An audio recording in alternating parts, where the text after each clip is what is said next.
All right, good morning, everybody. We're going to go ahead and get started. Yesterday, we started talking about 1.5, which is about infinite limits. And by infinite limits, I mean limits that are going to infinity. So basically, the name of the game here is figuring out where we have vertical asymptotes. And we started with an example that's pretty plain and pretty friendly, which was f of x equals 3 over x minus 2. Good morning, Daniel. And so we found that the limit, whether it approaches from the left or the right, is different. Therefore, the two-sided limit does not exist.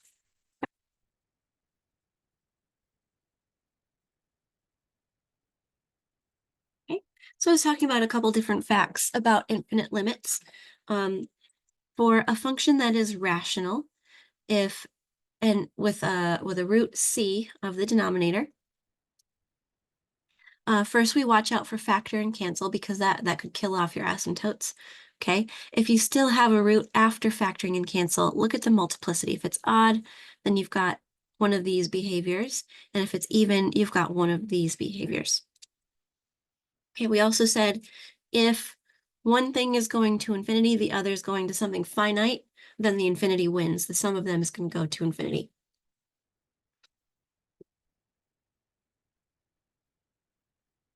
Okay, next. If the limit as x goes to c of f of x equals infinity. Okay, so I'm already making an assumption about the two-sided limit here. Okay, if the two-sided limit is going to infinity, so in other words, we've got this behavior, then flip that on its head.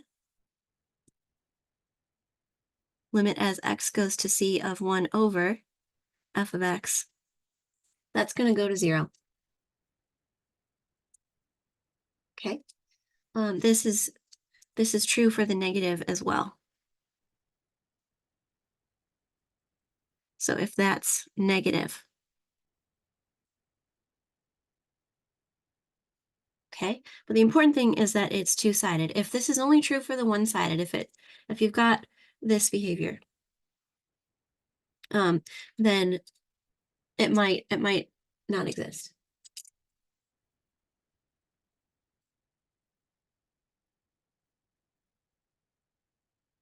If limit as x goes to c of f of x equals 0, okay, now I'm making an assumption about the two-sided limit here. Okay, if you've got that two-sided limit working, then limit as x goes to c of 1 over h of x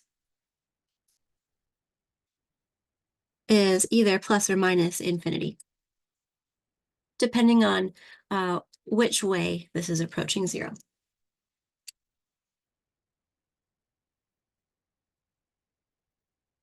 Okay.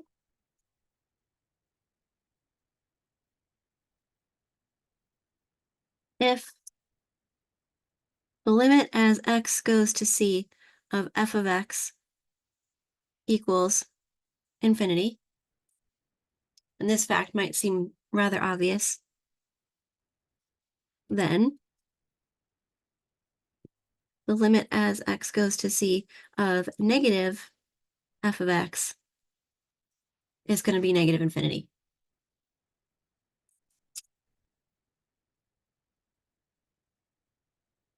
Okay, so negate the f, and then you'll negate the way that it approaches infinity. And then another rather obvious fact.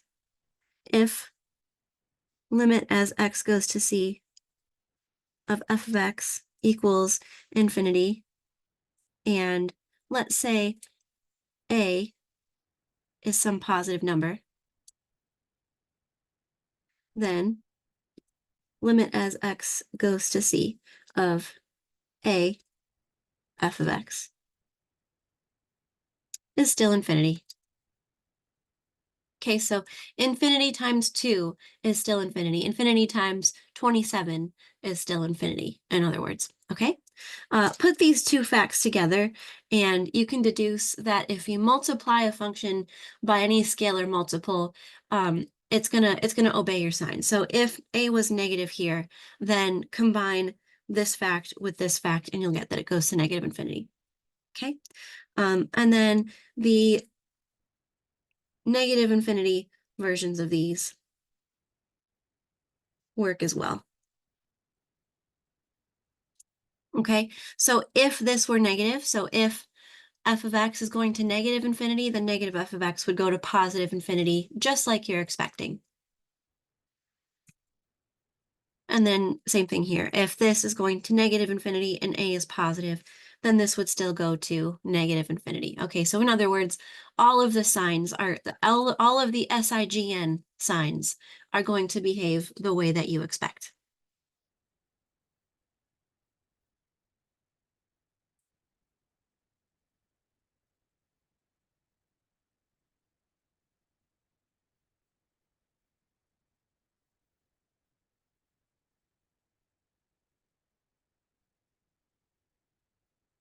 Example, let's find the limit as x goes to 0 from the left of x minus 1 over x.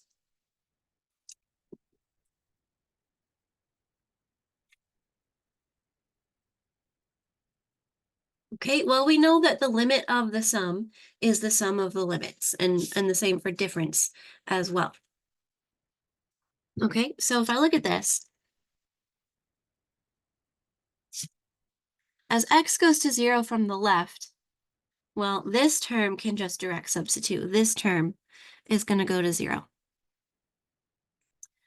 Okay, when x is going to 0 from the left in this term, we're dividing by very small negative numbers. Okay, so for example, we might be dividing by numbers like negative 0.00001 over here. Okay, so this term goes to negative infinity. Putting those two things together, overall, I've got a 0 and I've got a negative infinity. Well, negative infinity wins. Negative infinity plus 0 is still negative infinity.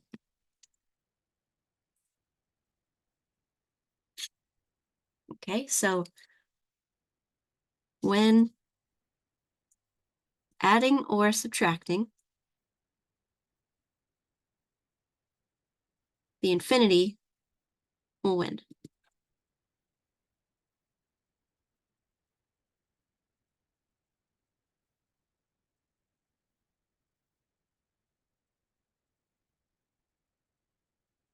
Right?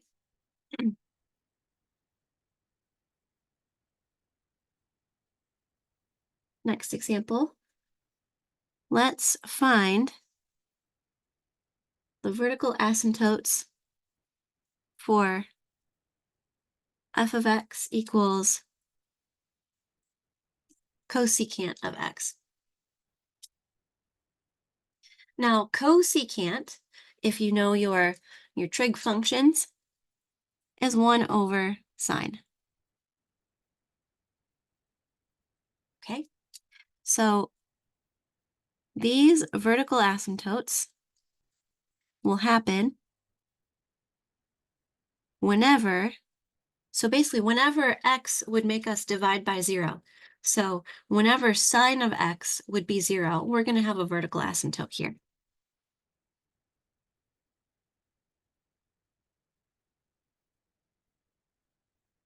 Okay, so looking at your unit circle,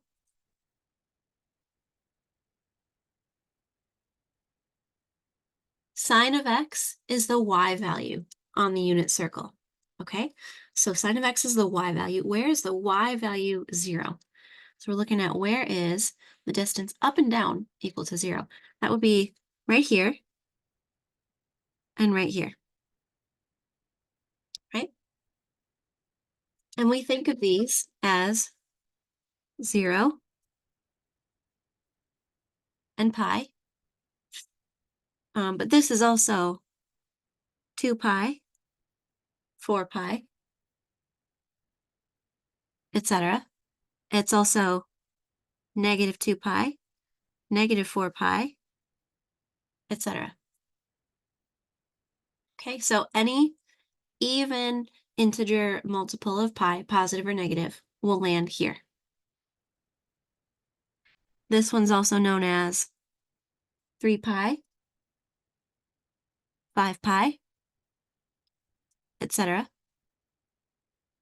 Okay, that's also negative pi, negative 3 pi, and negative 5 pi, etc. Okay, so all of these things, every single one of them, will make sine of x equal to 0. There are infinitely many possibilities here.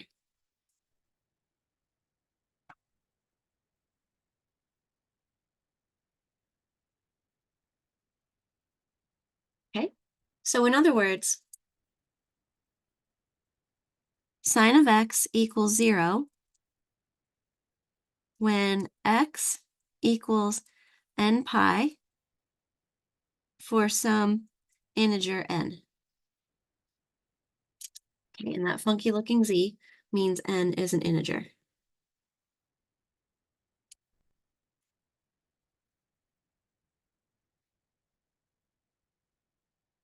But it does matter whether, so we've answered the question. That's where the vertical asymptotes happen.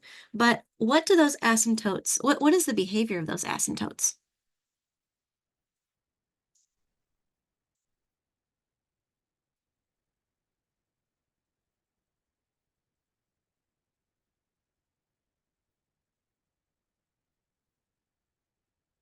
Okay.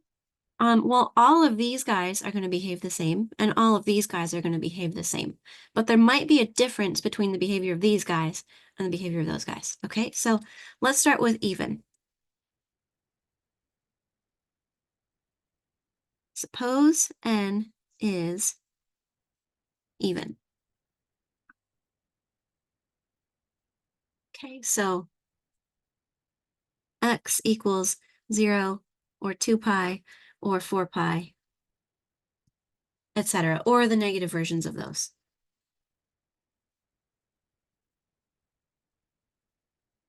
All right.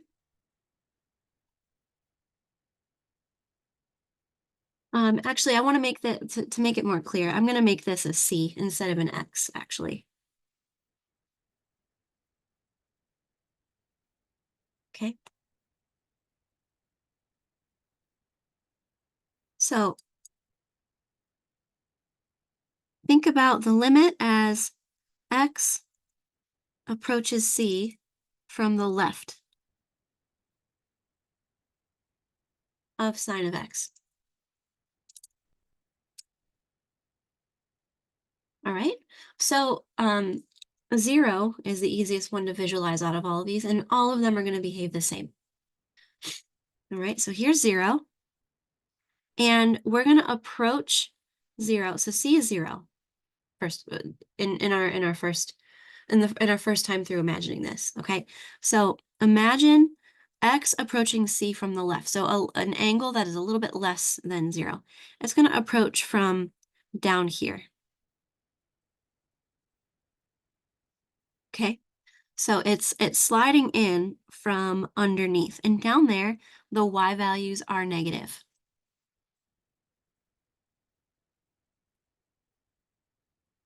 Okay, so that goes to 0. Moreover, when x equals, and watch how I use this notation here, c minus, this is called an infinitesimal. Okay, this little symbol here is called an infinitesimal. That means a very, very small amount. So I'm saying when x is not quite c, but a little bit less. Okay, so when x is a little bit less than c, which could be 0, 2 pi, 4 pi, etc., the sign of that x, which is a little bit less than 0, it's down here. So it's negative.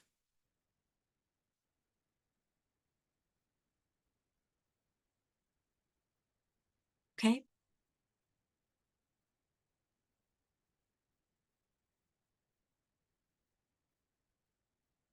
And that means if sine is negative, then cosecant has to be negative as well.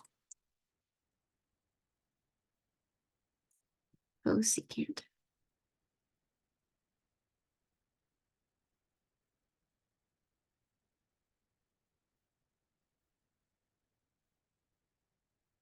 Okay, similarly, let's approach from the right. Okay, so now we're going to picture sliding in from an angle that's a little bit bigger than our c, which is 0, 2 pi, 4 pi, etc.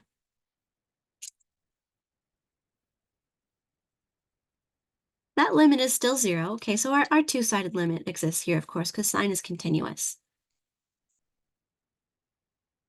But in particular, when x equals c plus, so it's a little bit bigger than 0, 2 pi, 4 pi, or whichever one you pick. When it's a little bit bigger, your y value here is positive. Okay, so because the y value here is positive, your sine of x is also positive. So cosecant is positive.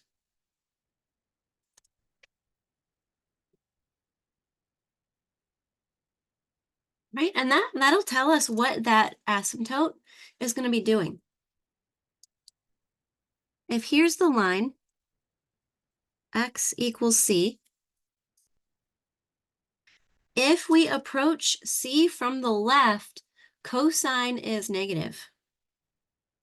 The limit of this here is 0, right? The limit here is 0, but cosecant is negative. That tells us it's got to be doing this. It'll have that behavior. But when you're a little bit bigger than c, okay, these numbers over here are bigger than c, your cosecant is positive. So it does that.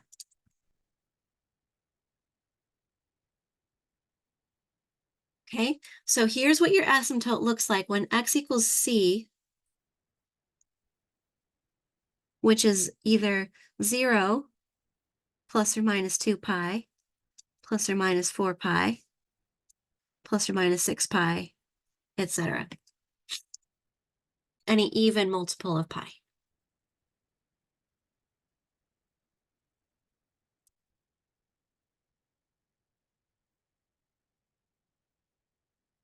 Right, so that's all of these guys. That's half of the question. The other half is over here.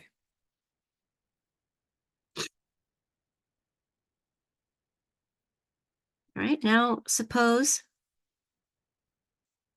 n is odd.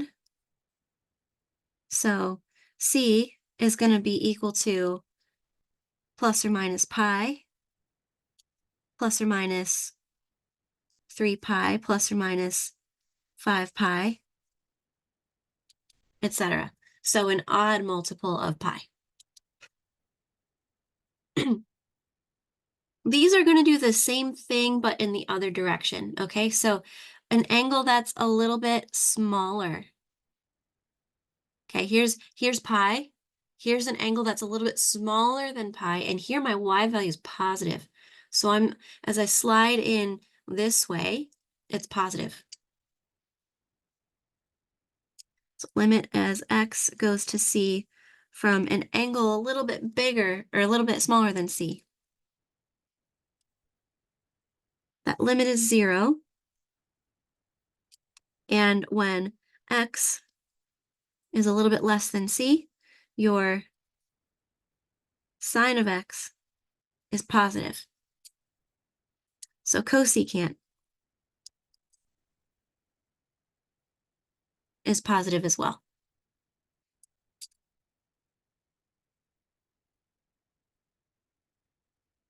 Limit as x approaches the c from the right is still 0. But when x is an angle that's a little bit bigger than c, okay, so here is c, which is pi, 3 pi, 5 pi, etc. Okay, here's an angle that's a little bit bigger. And here's where we were. Here's something a little bit bigger. Now my y value at that point is negative, isn't it? Okay, so if this is C plus right here, the sign of that is going to be negative.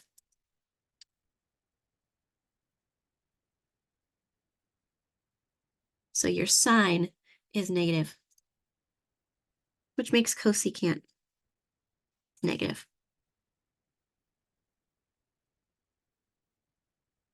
Okay, so here's the behavior of your asymptote. Here's x equals c, where c is plus or minus pi, plus or minus 3 pi, plus or minus 5 pi, etc. Okay, as we approach c from the left, we're positive. So it's got to go like this. And then as we approach c from the right, which is over here, we're negative. So it's got to go like this.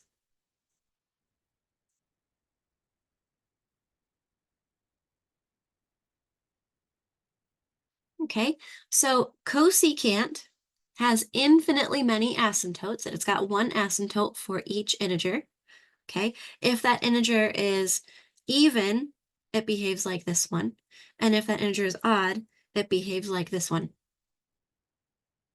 Okay, cosecant, if you imagine putting this graph right up against this graph, you're probably thinking like, okay, does this line connect right here to this line? Yeah, it does. Cosecant actually almost looks like a whole bunch of funky parabolas. They're not quite parabolas because parabolas don't have asymptotes, right?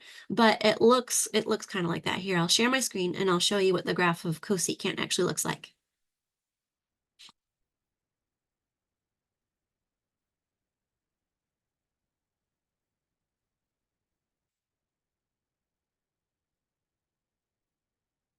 Cosecant x. There it is. Yeah, that's like these U shapes. Another neat trick in GeoGebra is you can change the grid to fall on, let's see. I'm going to change it to fall on pies. There we go. Okay, so here's pi, which is an even integer. Okay, compare what's going on here at x equals pi to what we've got on our paper so far. Okay, this is odd. So from the left, it goes up, and then from the right, it goes down. The evens are the opposite, so x equals 2 pi.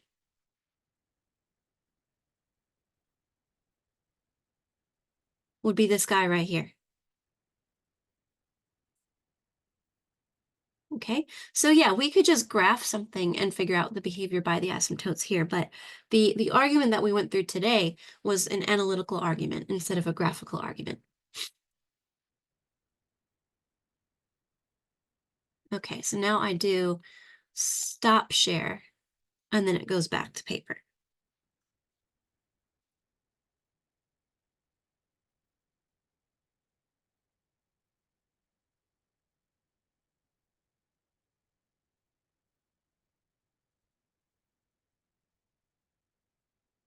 Okay, so from here, that should give you everything you need to finish out your 1.5. 1.5 is a pretty quick and easy. Bring any homework questions you have from 1.5 on Monday or Tuesday. The next section we're going to talk about is 3.5, which it is in chapter 3 of your textbook, but in my opinion, it belongs with module 1. So 3.5 is going to be part of module 1, but I didn't manage to squeeze a question from 3.5 on the test. So fortunately, if you don't have 3.5 done in time for your test, then you'll be okay. It will be on next week's quiz though, and it will be on the final. So you're not off the hook for 3.5 completely, but don't worry about it for the test. At this point, we've covered everything that we need for the test, and you should be able to study over the weekend and be ready for that on Tuesday.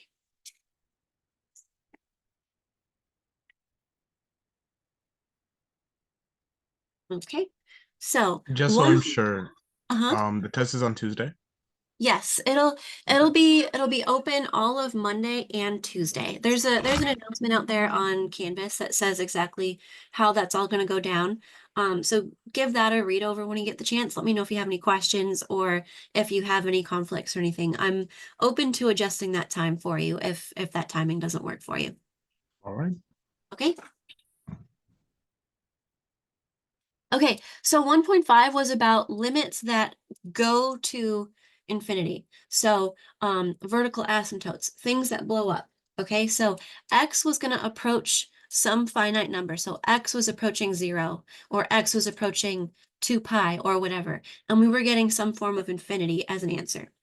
3.5 is going to do the opposite, and we're going to let x go to infinity instead. Limits at infinity.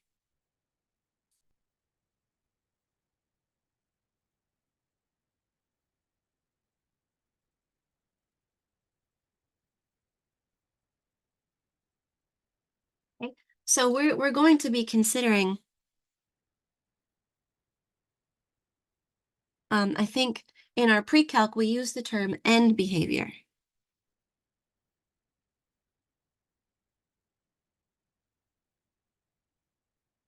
of a function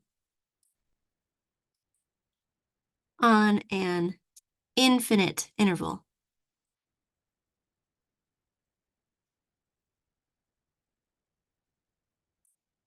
Okay, an infinite interval is anything of the form either negative infinity to infinity, or one of those endpoints could be finite, like this.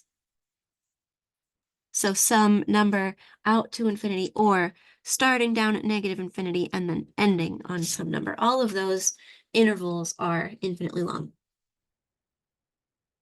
Okay.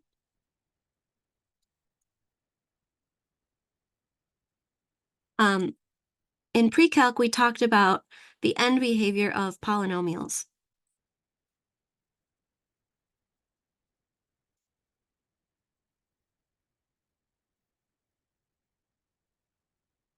Polynomials are easy to talk about end behavior.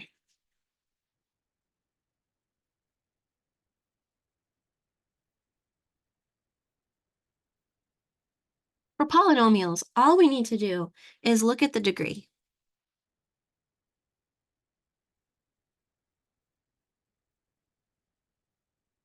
Okay, recall that the degree of a polynomial is the highest power. So a quadratic is degree 2, a cubic is degree 3, etc. The biggest exponent that you see, that is the only thing that you need to look at. Okay, if the degree is even, then the end behavior that you get is either frowning,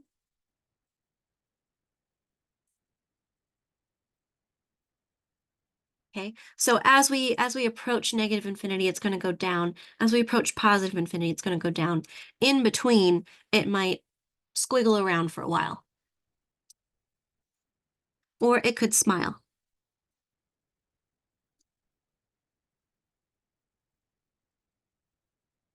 Okay? So as we approach negative infinity, it goes up. As we approach positive infinity, it goes up. And in between those two things, it might squiggle for a while.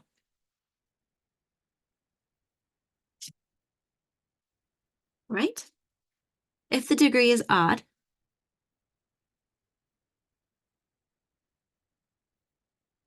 then, and this is an Emmy term, this isn't a real math word. I called it Egyptian.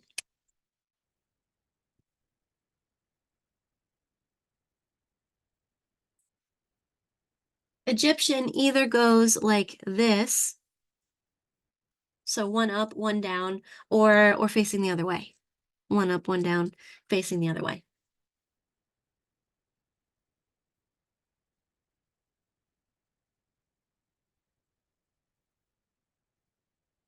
Okay. This says, as you approach negative infinity, you go down. It might squiggle for a while in between, but eventually it turns back up and so on.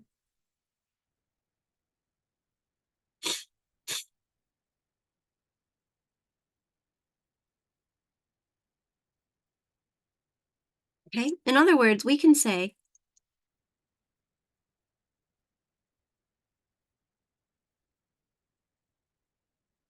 if P of X is a polynomial,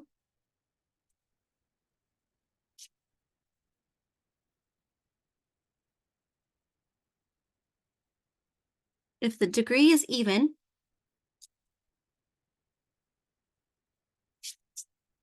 then the limit as x goes to infinity of P of X, let's say it's even degree and positive leading coefficient.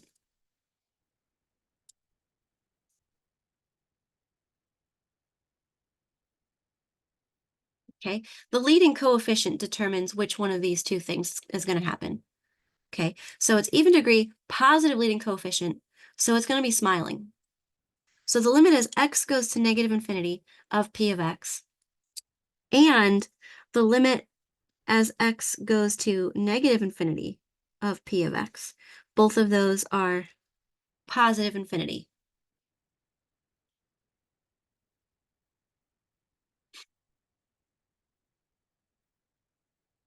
Okay. If it's a negative leading coefficient instead,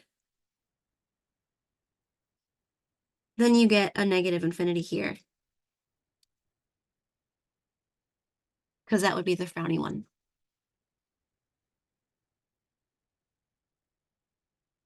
If it's an odd degree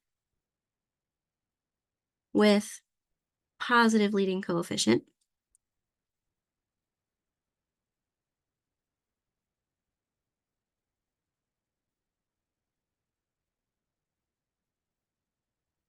okay, positive leading coefficient is going to give you this one. So your limit as x goes to positive infinity of P of X will be positive infinity,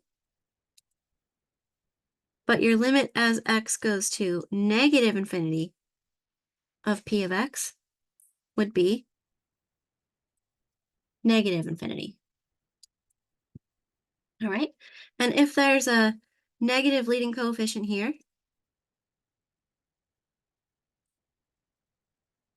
then you flip both of those signs.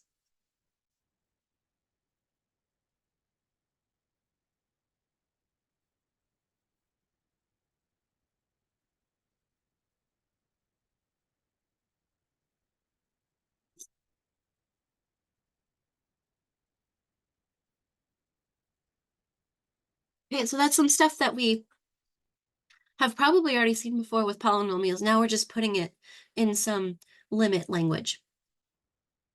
Okay, now a natural question is, if x is always approaching infinity, does a function always have to go to infinity? And the answer is absolutely not. It might go to infinity, it might go to a finite number, or it might oscillate, might not converge at all.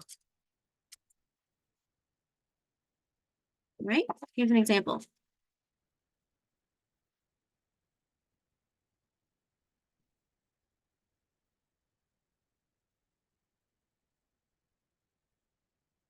Consider f of x equals 3x squared over x squared plus 1. Okay, now I want to think, what is the limit as x goes to infinity of this f of x? Or how about negative infinity? Well, let's start with a numerical approach.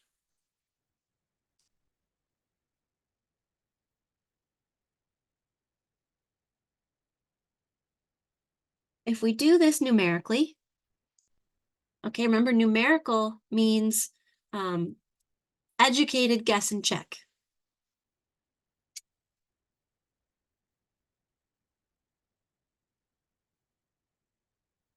Okay, if x is approaching infinity, what I want to do here is consider bigger and bigger and bigger and bigger and bigger numbers. Okay, so if x is 10, then f of x ends up being 2.9703. If x is 100, that ends up being 2.9997. Okay, and as these numbers get bigger, those numbers are closer, so bigger. We end up getting 2 point, and then like a whole bunch of nines. Right, and it's the same thing from the other direction. If x is -10, we plug that in and we get, actually this function is even, it's symmetrical about the, or no, it's not even, but it has symmetry over the y-axis. So we get the same answers here, 2.9703. Oh yeah, it is even. What am I saying? And then 2.9997, etc. Bigger negative numbers. It's 2.9999 something. Okay, so this numerical approach is hinting at it's approaching 3.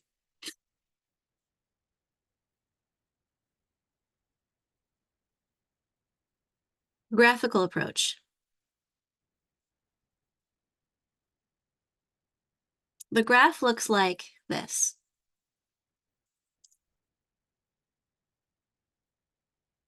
It's got this like upside down bell shape almost.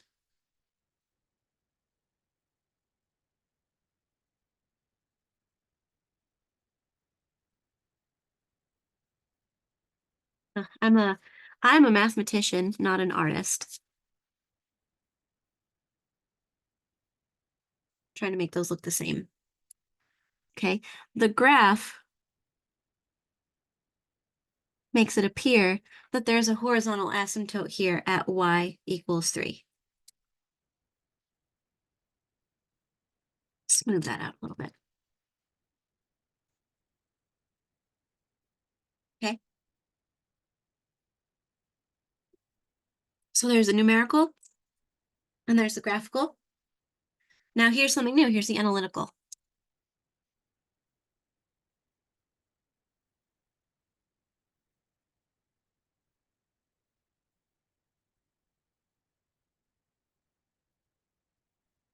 I'm going to take f of x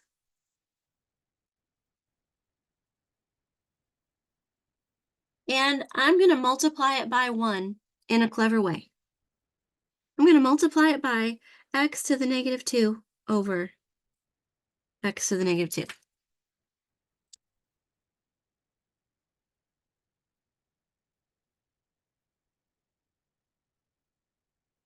Okay, so whatever the biggest power you can find is, we're basically going to divide everything by that biggest power. Okay, so when I multiply this through, 3x squared times 3x to the -2. Well, that's just 3. So 3 on top. And then this times this is 1. Okay, so I'm distributing here. That's a crucial step. Okay, so this times this is 1, and then this times this is x to the -2.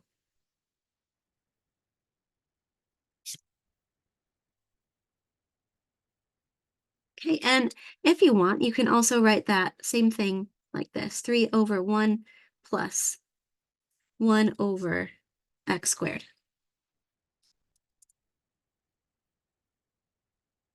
All right? So this is another way of writing f of x. Well, they agree. This agrees with this at all but one point. If you look really carefully, this one's allowed to be 0. 0 is totally fine here, right? If I plug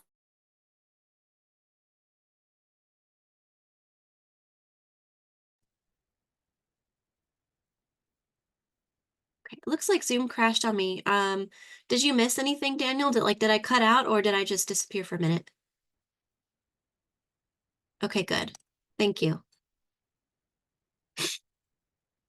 Okay, so this function actually agrees with this function at all but one point. X is allowed to be 0 here because that would just be 0 over 1, which is totally fine.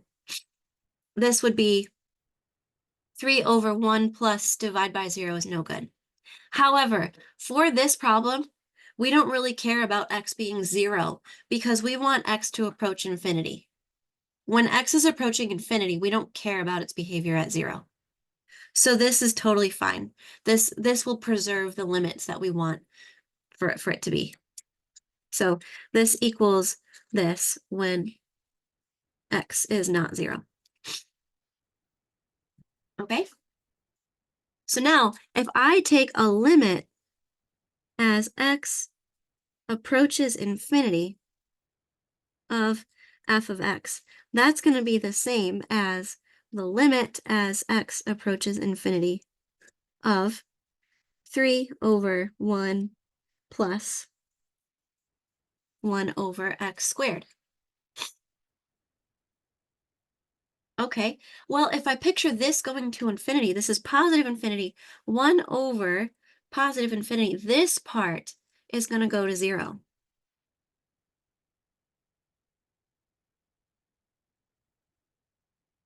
Okay, 1 over infinity wants to be 0. So that's equal to 3 over 1 plus 0, which is 3.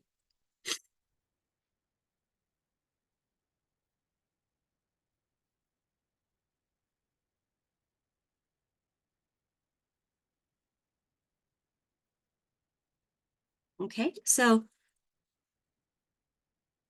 this, oh, my pen is dying. Let me try this one. Strategy for finding end behavior of rational functions.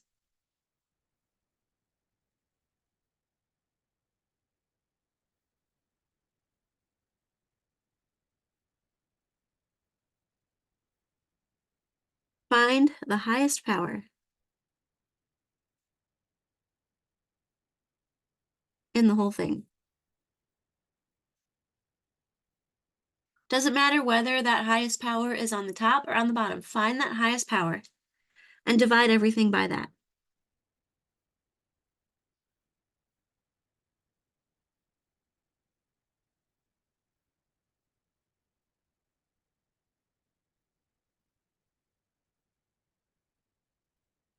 Okay, then take the limit.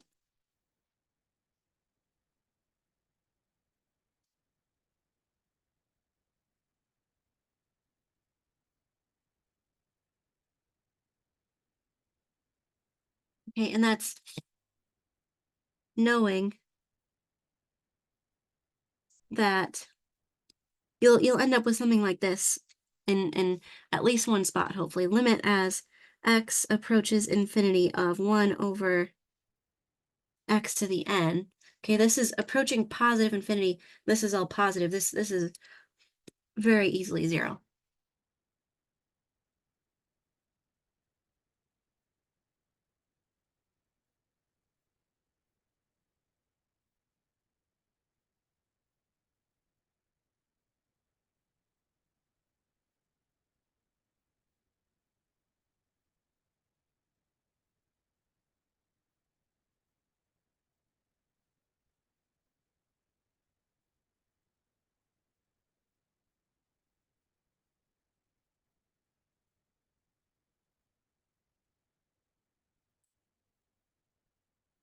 All right, give me one moment. I'm gonna go blow my nose and I'll be right back.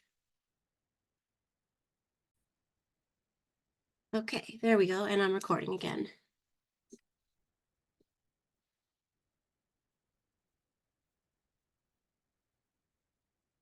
Okay, so as we approach infinity, as x approaches infinity, a function can approach infinity. It could have a horizontal asymptote, like the example that we just saw, or it could do neither of those things. What is the end behavior of cosine of x?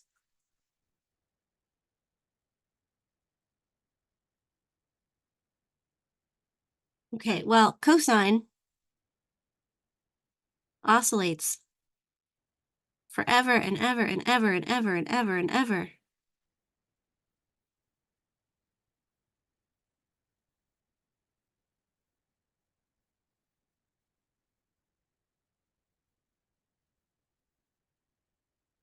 Okay, and when it oscillates,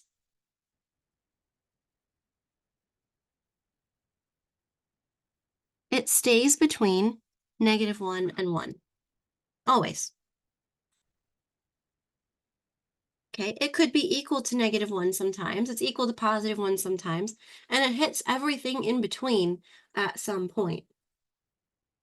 Okay, now, could we say then that because it spends time down here and because it spends time down here, it's all a wash? Like if you're -1 and 1 equally, if those two things are equally true, do you meet in the middle at 0?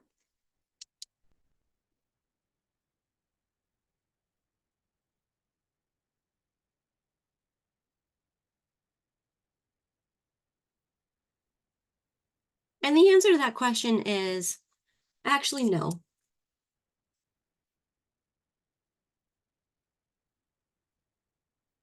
Okay, so really, we don't say the limit is 0 because it spends equal time above and below the x-axis, because it spends equal time being near -1 as it does 1. Okay, that they don't somehow cancel out or average out or anything like that. We say that the limit as x goes to infinity of cosine of x, it simply does not exist.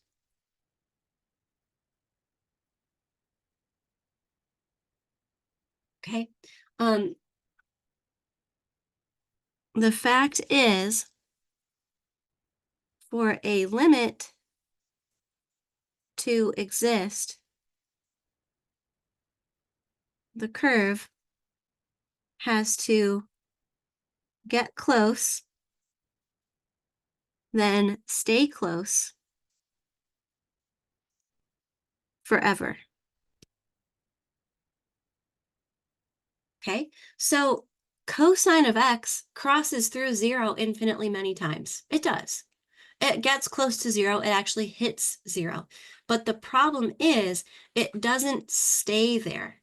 Every time it hits 0, it then leaves and rises back up to 1, and then it leaves 1 and goes back down to -1, hitting 0. And like every time it hits 0, it leaves. It just stops by for a visit and then goes on its way. Okay?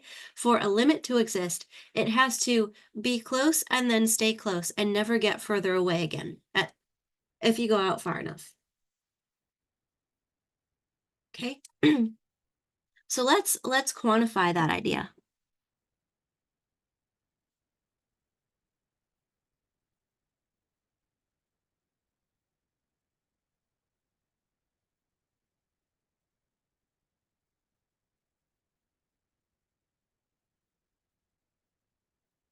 All right, let L be a real number.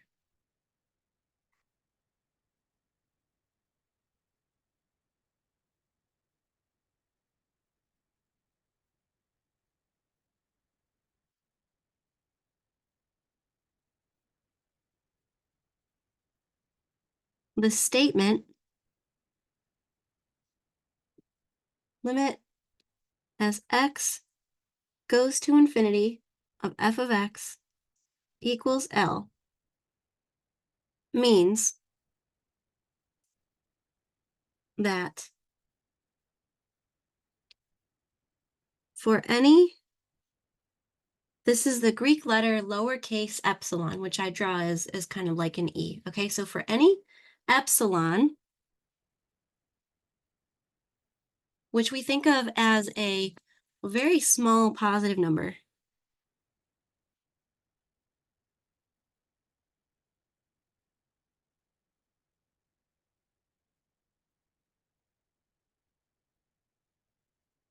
Any positive epsilon,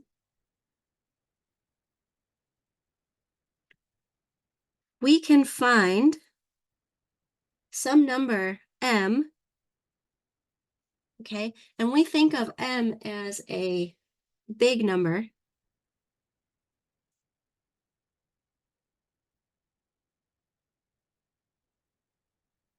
Okay, so for any tolerance you pick, you can find an m, so that if you go past m, we can find m, so that whenever x is out further than m, so whenever x is bigger than m, and I'll write this in symbols and then I'll say it in words, f of x, the absolute value of f of x minus L is less than epsilon. Okay, in words, this says f of x and L are within epsilon of each other.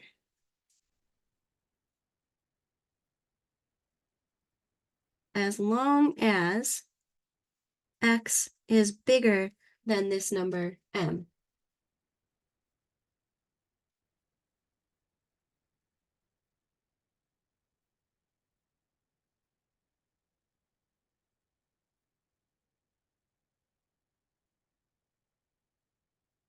Okay, so how it works is you set a tolerance. I have this teeny tiny little bit of wiggle room called epsilon. Okay, this function has, we're talking about a horizontal asymptote here, right? If x going to infinity converges to something called L, some number L. Hi, Archer. What do you want? This is my dog whining a little bit. Okay, so when you set that tolerance, if you've got f of x going to L, we're saying as long as I go out far enough. So m is go out far enough. As long as I go out past m, my function will be close enough to that L. Close enough meaning within that tolerance epsilon.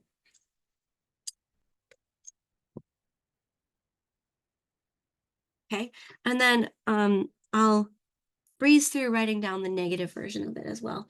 The statement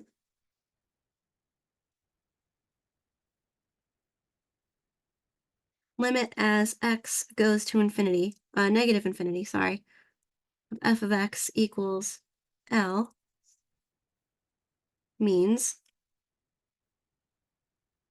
that for any, same idea, epsilon greater than 0, still very small positive number,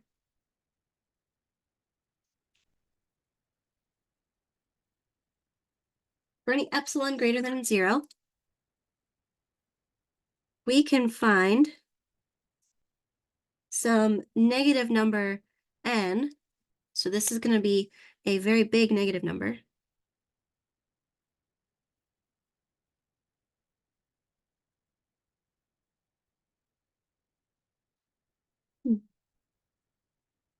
Such that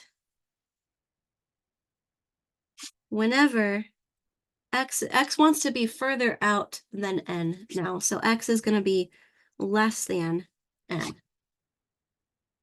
So whenever x is even more further out, bigger negative number than n, we still get your function and your limit are within that tolerance of each other. So f of x and L are within epsilon of each other. So same idea, but pointing in the opposite direction.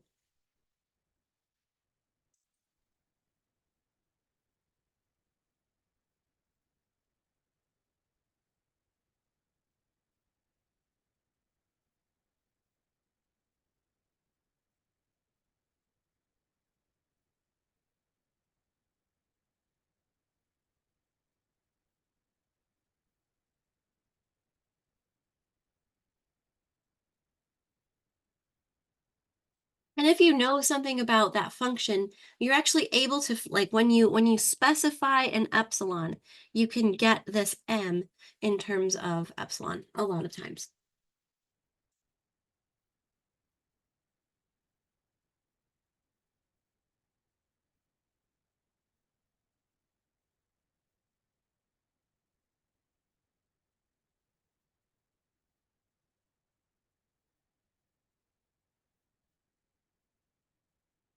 Pausing because it looks like Daniel's still writing. You're fine. That was a lot of talking and a lot of complicated words. So I'll give that a moment to decompress.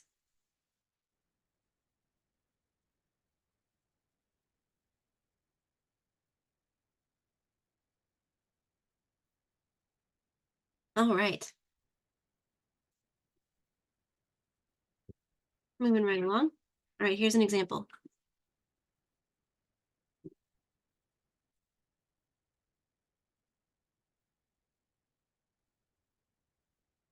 Use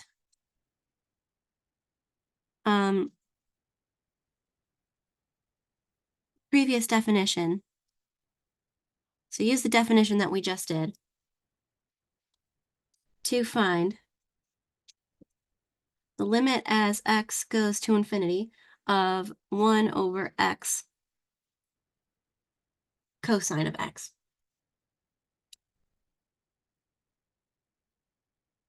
Okay, so our goal is, given a small epsilon, find big enough m such that when x is larger than m, 1 over x cosine of x is within epsilon of our answer.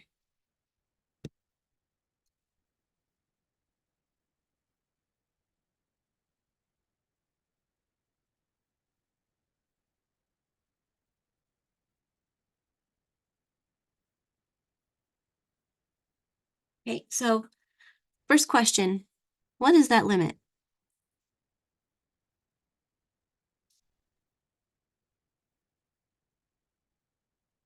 Well, I can put cosine between -1 and +1.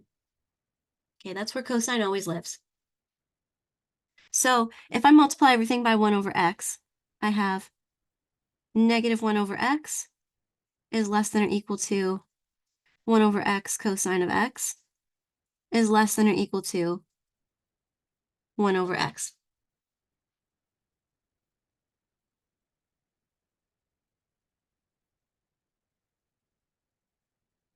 Okay, and then using squeeze theorem,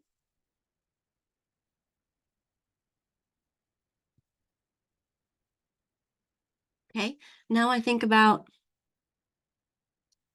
limit as x goes to infinity of -1 over x. And I want to think about limit as x goes to infinity of +1 over x.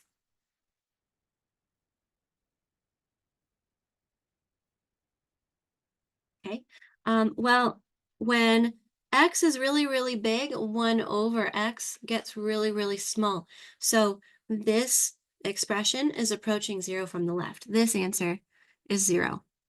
And then same thing here. This is also 0. So our function is squeezed between two different things that go to 0.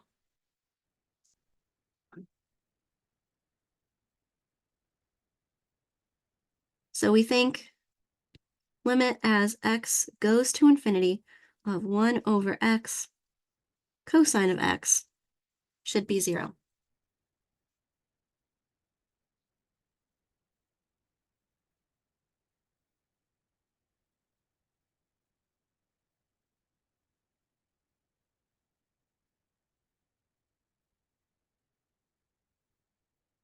Okay, so this is our L. We want 1 over x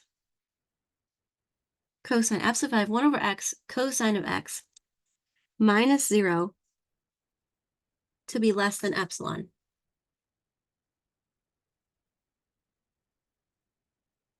We want to know how big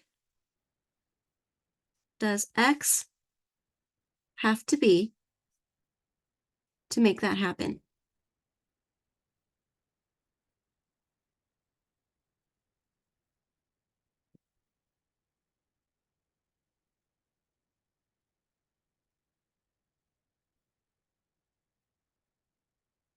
Okay, now notice that because this function lives in between these two, if you picture taking absolute values of everything here, then we know that the absolute value of 1 over x cosine of x, because cosine lives in between -1 and 1, this has to be less than the absolute value of 1 over x. Right? Does that make sense? Do you believe that?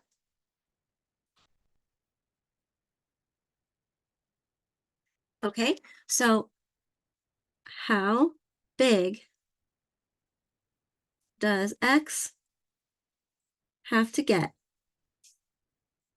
in order to guarantee that absolute value of 1 over x is less than epsilon, is what we're wanting. Now, x is going to positive infinity here. So absolute value of 1 over x, this is a positive expression because we're thinking about x is getting really, really big in the positive direction. So we can drop our absolute values.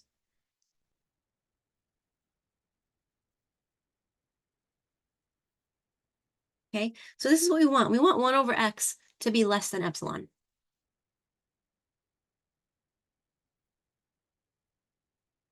Okay, now if I rewrite this, picture multiply both sides by x and then divide both sides by epsilon. So taking this inequality and rewrite it, I would get 1 over epsilon has to be greater than x. Right? The epsilon, maybe I should just, here, I'll just do it.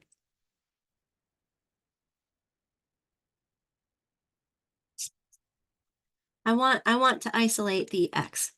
So I'm going to multiply both sides by x. And I'm going to divide both sides by epsilon.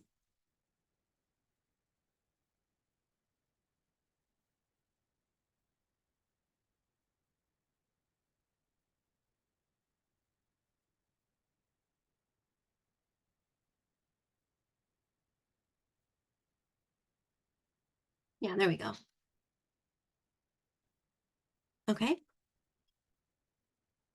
Well, there we go. We have when x is bigger than 1 over epsilon, that'll make this happen, which will make this happen, which will make this happen.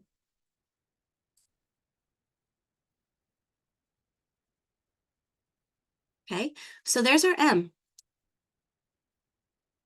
Let's let m equal 1 over epsilon.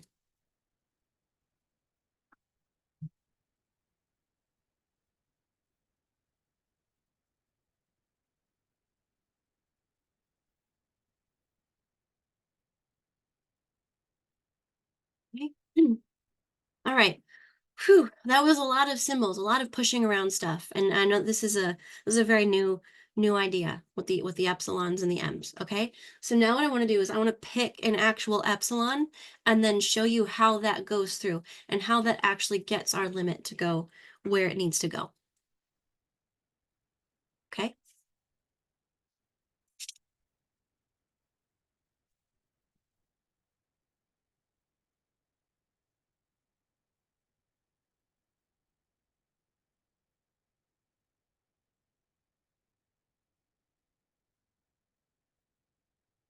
So suppose epsilon equals 0.002. Okay, epsilon is a tolerance. So we always think of epsilon as a teeny tiny number. Okay. Then m is going to equal 1 over epsilon, which is 1 over 0.002. And that's, is that 500? 1 over 0.002. Yeah, that's 500. Okay, so 500 should hopefully be far enough that as long as we're past 500, our function will be within 0.002 of 0. Okay.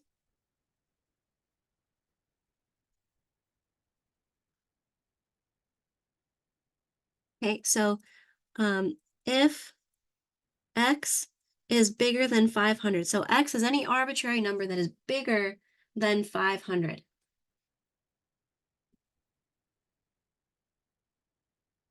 Then 1 over x cosine of x. We're concerned about that expression there. Well, minus 0 and is hidden in there. Okay, we want to show that 1 over x cosine of x is within 0.02 of 0. So the distance between that number and that number is represented by the difference of the absolute value, right? So we want to show that this quantity is within epsilon. Okay, well, if x is bigger than 500, okay, x is bigger than 500, then 1 over x is smaller than 1 over 500, which is equal to 0.002. Right, taking this inequality and rewriting it, we get this fact. Okay, well, cosine is between -1 and 1. So this quantity has to be less than or equal to absolute value of 1 over x. Okay, and because x is bigger than 500, 1 over x is less than 0.002, which is epsilon.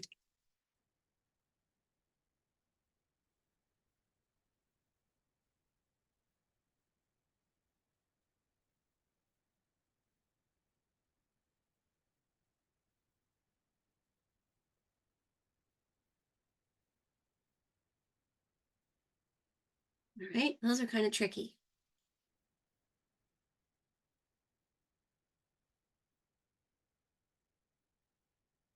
So in summary, what we're saying here is if we go out far enough,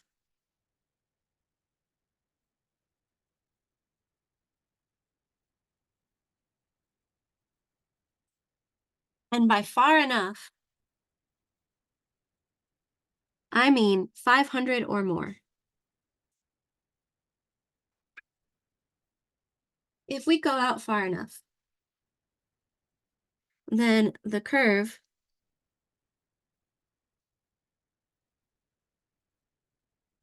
will get within the tolerance. Okay, your tolerance is your epsilon, which we picked to be 0.002.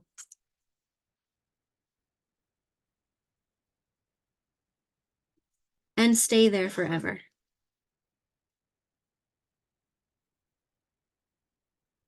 Okay.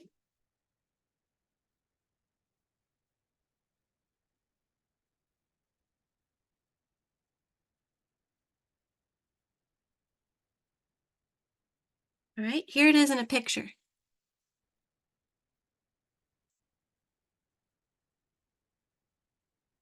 One over x cosine of x.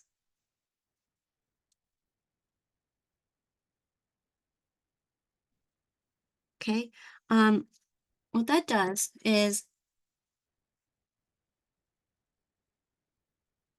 let me see. I'm gonna draw this like this. All right, this dotted line here represents 1 over x. This dotted line here represents negative 1 over x. Okay, so this function is going to oscillate like cosine, but it's gonna stay in between my two blue dotted lines there. Okay, so cosine goes like this, and it's going to keep hitting those and then winding down in between.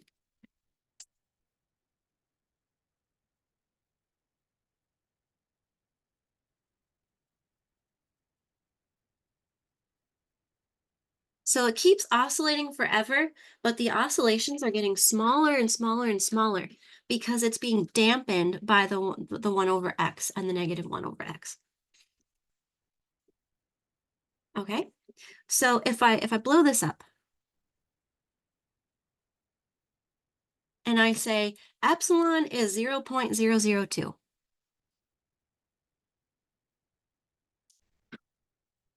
Okay, this is my tolerance, epsilon, and here it is in the negative direction. Down there. What I'm looking for is how far out do I have to go so that eventually the curve will get within epsilon and stay there forever. Okay, the way I drew this, out here, we're beyond our epsilon, and it looks like on this next pass, we stay there forever. So right here.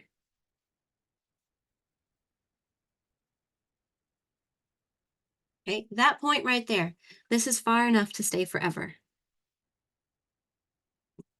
That number right there is your M. This is the number that when you hit that, if you go any further, you never leave that epsilon tolerance within your limit. Okay.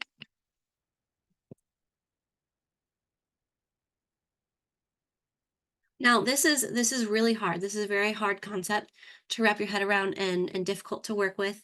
Okay. The trick is how can I write an expression that relates the x that you need to be big enough and the epsilon that you have, and then solve that for x is going to be your strategy. Okay, you will be asked to do this on your homework, and that's it. No quiz, no test, no final, because this is hard. Okay, so we'll practice it a couple times on the homework. If we need to go through it together, we will.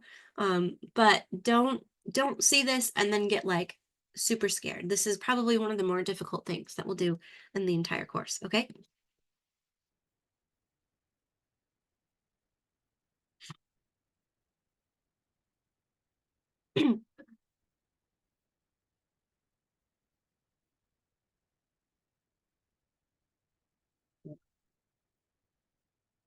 By the way, when this happens, that L is a special number. That's our horizontal asymptote.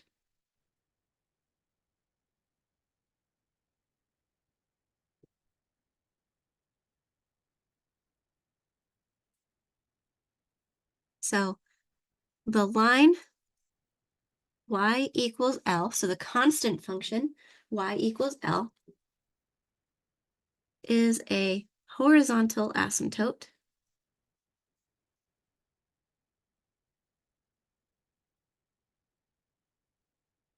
of f when limit as x goes to infinity of f of x equals L, or this is actually an and or, because it could happen in both directions or just one. Limit as x approaches negative infinity of f of x equals L.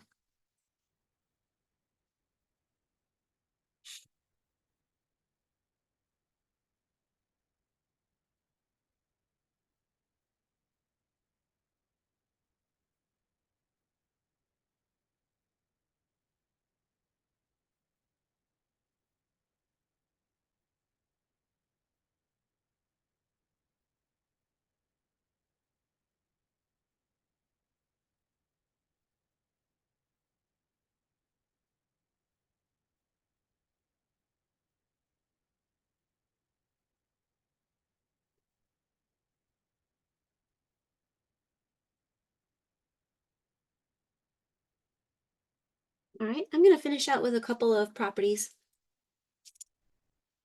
just so that you have those facts nailed down.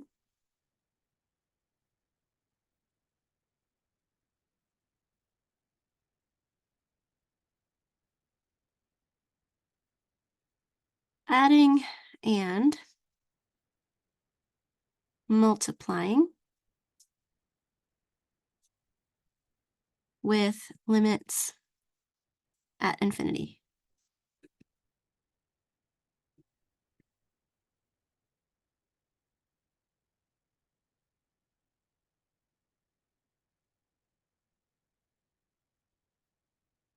All right, suppose limit as x goes to infinity of f of x and limit as x goes to infinity of g of x exist and are finite. Okay, so this is an important assumption here. If you don't have these things happen, then what I'm about to say could fall apart, right? So it has to exist, so it has to get somewhere and stay there, and it has to be finite. So we're talking about two different functions, which each have a horizontal asymptote, which could be the same, could be different. Okay, so if you have both of those things happening, then the limit of the sum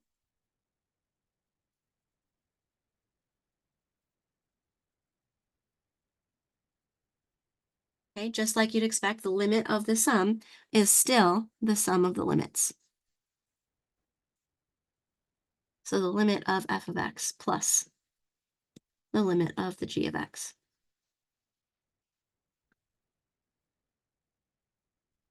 And the limit of the product, so the limit of f of x times g of x is still the product of the limits.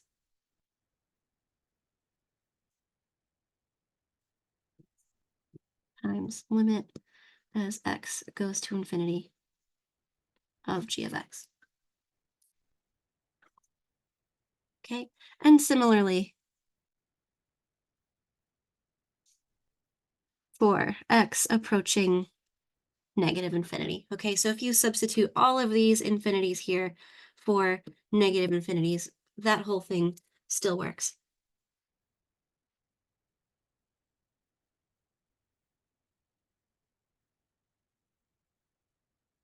All right. Another thing we need to know, and this is something I've touched on already, but I'm going to write this down formally now. Dividing by powers.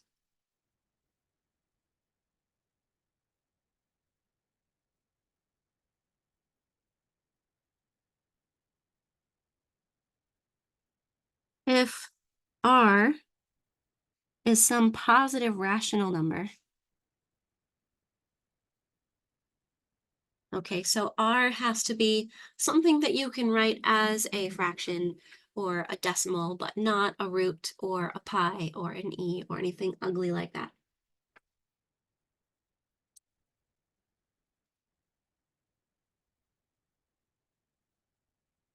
Then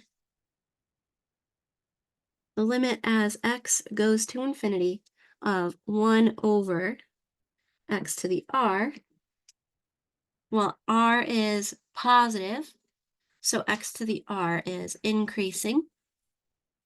So x to the r is getting really, really, really big, so we're dividing by a really, really big number, and this is going to go to 0.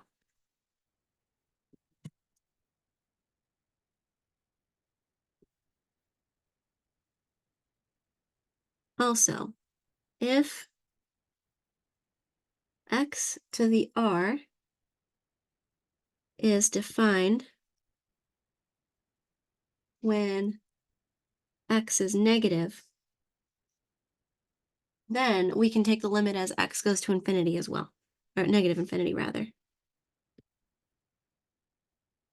So limit as x goes to negative infinity of 1 to the x over r would also be 0.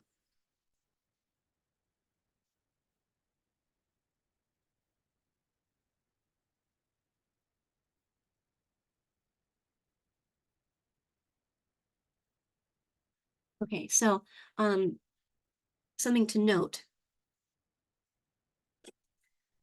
What is this business here? X to the r being defined. Well, okay, when r is an integer, okay, all integers are also rational because you can just put that number over 1 and boom, there you go, you have a rational number. Okay, so you can square any number. You can raise any number to the third power, whether it's positive or negative. However, you cannot square root negative numbers. You can cube root negative numbers, but you can't fourth root negative numbers. You can fifth root negative numbers, but you can't sixth root negative numbers. Okay, so you can't always raise a negative number to a fractional power. Negative numbers can only be raised to fractional powers when the denominator is odd.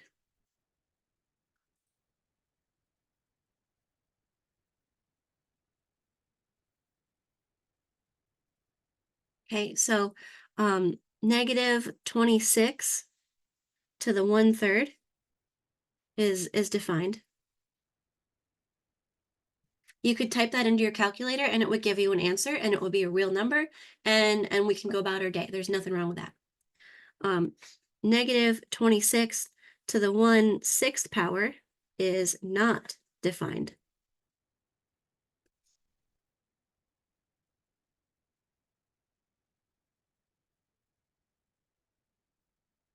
Oh, hi, Kitty.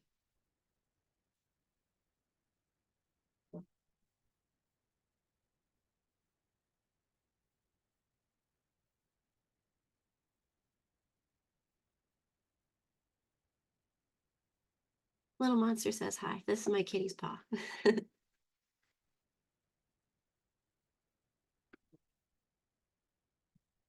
Here, I have to show the kitty. There she is. This is Seven, also known as Little Monster. She's a very, very sweet cat.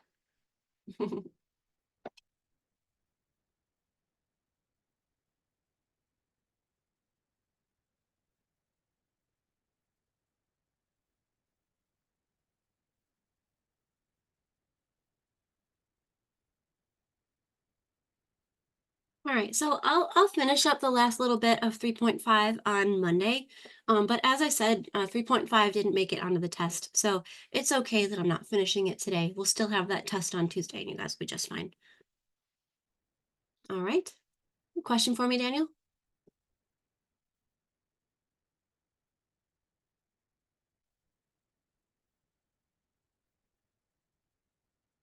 I did the quiz last night and I have a little mistake in the answer in the web page, but my work is okay. My question is about it. I made the mistake tapping the. I was confused. It's just I tap for instead of does not exist. But in the work, I did it okay. Okay, yeah, if your scratch work shows the correct and complete answer, then I'll go off of what your scratch work says. Uh-huh. And let So me your explain score better. your score that you're showing in there right now is like a minimum. Like your your partial credit is only gonna help you once I look at your work. Okay. Okay. Thank you. Mm-hmm. Is that all you got for me?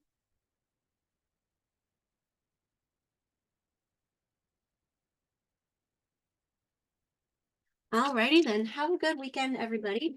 Hope you do well on your quiz and hope you're doing a good job studying for your test. Let me know if you need anything. I'll be looking at my email a lot.